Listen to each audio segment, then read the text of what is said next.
Right then, let's talk to Momus, and thank you for joining me this morning, Momus. Momus Najmi, writer and commentator. Just looking back over the last 10 or 11 days at everything that's been said, this is very sadly not a new story, but new life has been breathed into it by Oldham Council and specifically by Elon Musk and the political rows that are going on. I just wonder whether we're missing the fundamental issue here. I think so. We are, because the way that we're using the language as well around it, it's actually a 1400-year-old problem, and this is why we have to be precise with our language. So it starts with the problem of Islam itself, but there are various other differences or various other problems over here as well when it comes to the Pakistani community. So it involves the cultural issues that they have, and then the indifference that they have to the people over here. I want to get into all of that. Momus, just remind, I've spoken to you before, but just remind our viewers and listeners of the perspective you're coming from and your history. Yeah, so I left the religion 18 years ago, became an ex-Muslim at that time, but I'm kind of indifferent to Islam, so I don't really classify myself as an ex-Muslim. So are you from a Pakistani origin yourself? Yes, I've lived in Pakistan for 9 years, and my parents are from Pakistan, and I grew up in Middle East, so I have like different perspective of different Islamic countries. Of course. Well, tell us that perspective now. Sorry to interrupt you there. No, that's right. So, I mean, in Kuwait, where I was born and raised, you wouldn't find this mentality, or you wouldn't find it as much, or it's very well hidden. But it is done to non-Muslims. So they would have like mates from Philippines and stuff like that come in, and those mates, when I was growing up, used to find that themselves being thrown out of the balconies, or they fell out of the balconies and stuff after being raped by the people who got them over there, right? So this is a very common issue that happens to people who are non-Muslims in Islamic countries, where people who have the ability to do it, they will do it. And the people who do not have the ability to do it will not do it. And people who do not follow the religion properly won't do it as well. In Pakistan itself, there is a lot of cases, a lot of reported cases of sexual assaults and sexual violence against women. So that happens within Pakistan, and predominantly within the villages and rural areas where we're getting these Pakistanis from. So we're not really getting the cream of the crop when it comes to the Pakistani immigration. We're getting them from places that already have these issues. And they're not just issues that happen like randomly. There's a random guy who does it or whatnot. It is a cultural thing that is culturally accepted for them to do these things. So, and why is it culturally accepted? How on earth could the rape of a child be culturally acceptable to any culture? Well, I wouldn't say like it's culturally acceptable as such, but when it comes to non-Muslims, anything goes, right? So, because it was done by the Prophet themselves, I wouldn't say like raped or anything, but well, he did have sex slaves, right? So if the Prophet had sex slaves, I imagine the sex slave would not be willingly, wanting to have sex, especially when you've killed their brothers and husbands, right? On the same day, as it has happened, reported in history, what the Prophet did. So it's a culture then, right? So it becomes like, oh, if the Prophet has done it, in a way, it's acceptable for other people to do it as well. And to non-Muslims. So if they see themselves constantly in war with the West, which most of these people do, because when it comes to Pakistanis, they still are like aggrieved about the fact that Britain ruled over India and destroyed their Mughal rule over India, right? So they still see themselves, these people, as they are at war with Britain. Are you making, I worry about making sweeping generalizations, and this is clearly not all Pakistani Muslims. We're talking specifically. Of course, it's not all of them, and clearly there are many Pakistani Muslims in this country who are totally law-abiding people who uphold British values. I wonder, why is it specifically a problem with Pakistani Muslims themselves? Why not Muslims from other countries? It's not? Go ahead. No, it's not. This is what I'm trying to get at. Like, okay, the language issue. Like, if we call them grooming gangs, well, they're not really grooming gangs. Yeah. If we call them pedophilia, they're not actually pedophilia ones. They're going for the most vulnerable people, right, and the most easiest targets for them. They are pedophiles, though. It's right. Is it not factually correct to call them pedophile gangs? Well, they would do it to any age. whichever one is vulnerable enough for them, right? So there is a element of pedophilia attached to it, but it's not driven by pedophilia. It's driven by other things as well, right? So and what leads you to that conclusion? Because they within Pakistan, such people would commit such crimes to any age of people, right? They're not. So it's to do with the vulnerability. Yeah, it's to do with vulnerability. Is there not? I mean, sorry, I don't quite know how to phrase this question, but is there an element? I don't even know how to express this point, but the age of consent, is that even a thought in people's minds when they're there? Or they just the thing is, like, there is no age of consent when it comes to it, right? So because the Prophet married a 6-year-old girl and then consummated the marriage when she was 9 years old, the age of consent for them is very different as it is to us, right? So the modern Muslim who is more educated, not just himself educated or herself educated, but their families are educated, they would ignore those rulings or those sunnah of the Prophet. They would not follow those rulings of the Prophet.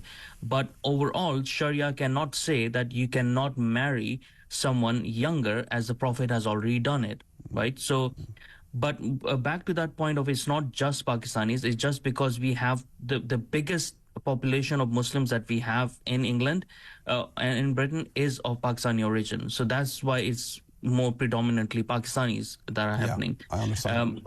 In the north, there, I think so, there are Syrian gangs as well. In Finland, there are Syrian gangs that operate, and there's Algerians, there's Moroccans, there's Egyptians. Like, it's all the Muslims, especially who are from a non-educated culture or impoverished culture and stuff. Where is the exercising it? I mean, you've talked about the teachings of the Quran, as you put it. You've talked about the example or the bad example in this particular instance, in this particular discussion of what Muhammad did. Tell me about those. Tell me about the cultural issues in regard to Muslims who are educated, who are people who understand British values, who understand what's right and wrong. Are there? I mean, I've just heard almost a deafening silence from so many parts of the Muslim community. I'd love to hear a load of imams coming out and saying, do you know what? This is a problem. We shouldn't tolerate it. Any non-consensual sex of any in any way, never mind involving paedophilia, never mind involving children under the age of consent or children in general, is totally unacceptable. It shouldn't happen. It's completely antithetical to all our values. Where are those people? So, like, now there's different elements to it, right? So now when it comes to imams, you have to see who is funding the mosques, right? If the mosques are not being funded by the community, but they are being funded by foreign powers, can those imams, even if they think it's not the right thing to do, which rarely they actually think it's the right thing to do, but if they don't think that it's the right thing to do, can they actually say it? Because actually saying that, they'll have to follow that up with, we are not at war with Britain, we are not at war with the West. Right, that's not what their funders at the back would be saying, like Qatar or Iran, or if they are funding them, right? And then it comes to the point of moderate Muslims. Now, the problem with moderate Muslims is they don't understand Islam properly themselves. They don't know their religion because they're not really following it. They just associate as a cultural Muslim, right? So they cannot really go against theological teachings, or they cannot define that. They cannot say this is completely wrong when there is examples of the Prophet doing it. And in Islam, you're supposed to do is good exercises, good practice to do whatever the Prophet has reported to have done, right? The other point as well is, which is the major point of this, is the difference between Dubai, let's say, like how Dubai is dealing with it, Saudi Arabia is dealing with it, compared to us, is that we are not applying our own laws for fear of being called a racist or being called Islamophobic or whatever the name that they can come up with. Dubai and Saudi Arabia don't do that. They apply their laws properly. So if we apply the laws properly, those moderate Muslims who actually don't know their religion properly and are usually bullied by Islamists and imams and stuff into just, keeping quiet, so they themselves don't get ostracized from their own communities or called out and stuff, they won't have to worry about it.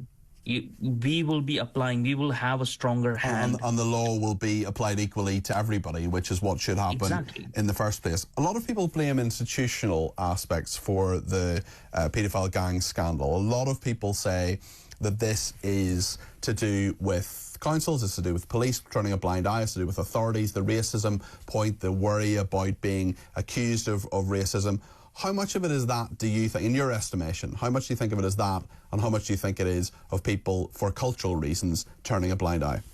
I think so. That's a factor as well. So that's the thing. Like, there's no one single silver bullet of understanding what the problem is. This is why we need a thorough investigation of which were the nefarious actors within this, which were the people who just, didn't want it to be called a racist or something, and basically were incompetent in doing the job and protecting the community, right? So this is why we need a huge investigation into it, because there's elements within the Pakistani community within Britain who would have done it not because they agreed to it, but because they thought what the repercussions would be to them, right? So let's say if I'm a politician and I have, I'm a Pakistani politician, I have a huge extended family, as they usually do.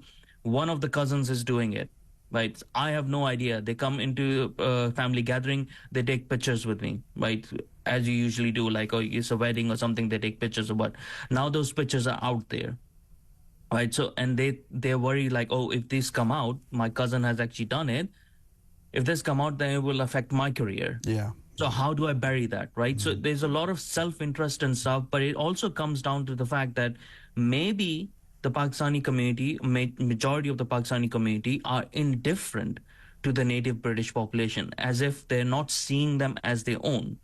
Because if they saw them as their own, and they saw that their daughters then, because if they associate themselves with British native population, that their daughters are getting raped, maybe they would be more active. It just shows to me that whether you are moderate or conservative Muslim, however you might be, they're just not seeing the British population as their own, because they haven't come out at all.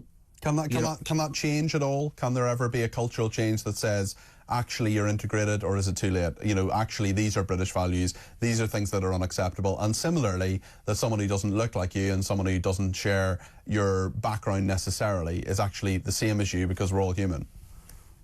Well, I think so. This is the problem. Like, because we think everyone is human and everyone is equal, that means everyone just thinks the same, right? That's not really true. And for someone to assimilate into another culture, they have to make an active choice. Yeah. And if they're not making it, then the application of the law should be there. So the thing, like, another thing that even Ben Habib pointed out was that we have a treaty with Pakistan where we can send these criminals back to Pakistan and they will accept it. They can trigger that treaty. We are not doing it because we are not applying the law, right? So it's not a problem of the Pakistani government. It's not even the problem of the Pakistani people over here. It's the problem of us. We are not enforcing that this is the culture. There is a monoculture, which is overriding British culture, and apart from that you can have a secondary culture, but that culture has no nothing of additional will be given to them. No excuses and whatever will be given to them. You have to follow this culture. If you don't like it, then you can leave, right? And that would happen the same if you were in Pakistan.